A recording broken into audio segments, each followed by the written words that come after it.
नमस्कार मंडळी, कुणाल अंकिता यांच्या यूट्यूब चॅनलमध्ये तुमचं खूप मनापासून स्वागत आहे।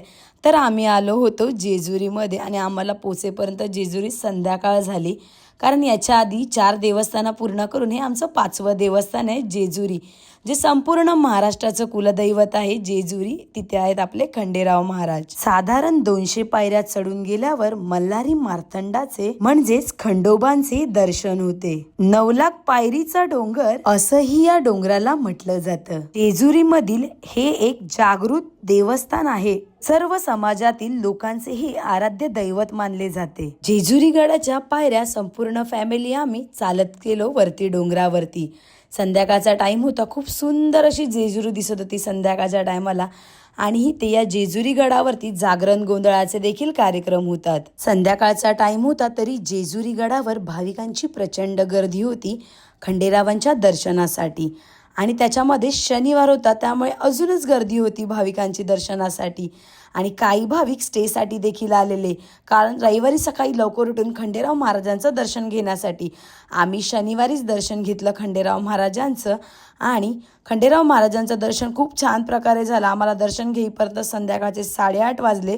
प्रचंड अशी गर्दी होती, बघू शकता तुम्ही। त्यांचं दर्शन घेऊन झाल्यानंतर मंदिराच्या गाभाऱ्यातून बाहेर आल्यावर इथे तळी भरण्याचा विधी देखील होतो। ताटामध्ये खोबरं आणि भंडारा पूजा करून तळी त्रिवार डोक्यावर घ्यायची आणि मग खोबऱ्याची उधळण करायची। मी देखील तळी भरली। तळी भरून झाल्याच्या नंतर संपूर्ण मंदिराला एक प्रदक्षिणा घालायची असते। ती प्रदक्षिणा देखील आम्ही संपूर्ण फॅमिलीने पूर्ण केली आणि इथे खंडेराव महाराजांचं दर्शन घेतलं।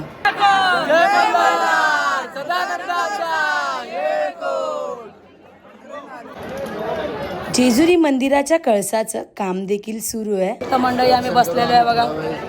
देवाची प्रार्थना करणार 5-10 मिनिटं।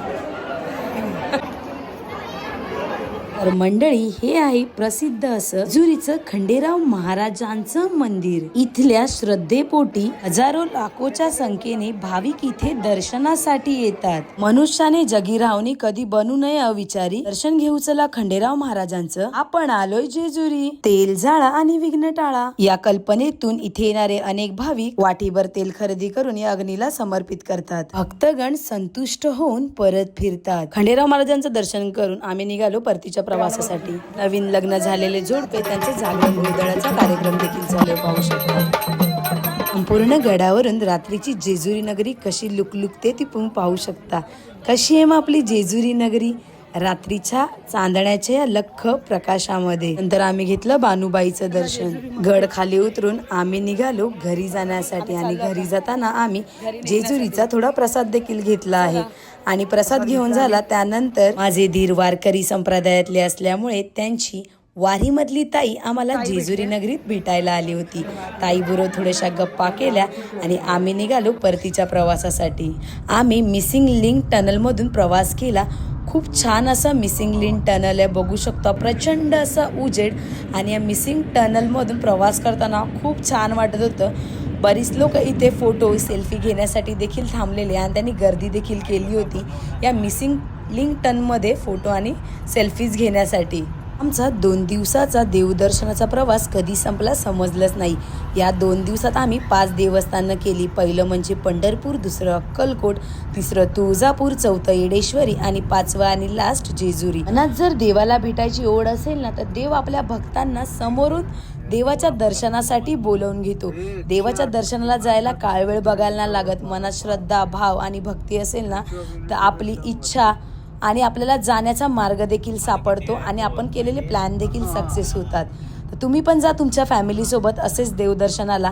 आणि कसे वाटतात व्हिडिओ आमचे नक्की सांगा। तुम्हाला आमचे देवदर्शनाचे व्हिडिओ आवडले असतील तर लाईक करा, शेअर करा आणि सबस्क्राईब करायला विसरू नका। अशाच नवनवीन व्हिडिओ आम्ही तुमच्यापर्यंत घेऊन येत राहू, आणि माझ्या व्हिडिओला कमेंट करायला विसरू नका। धन्यवाद।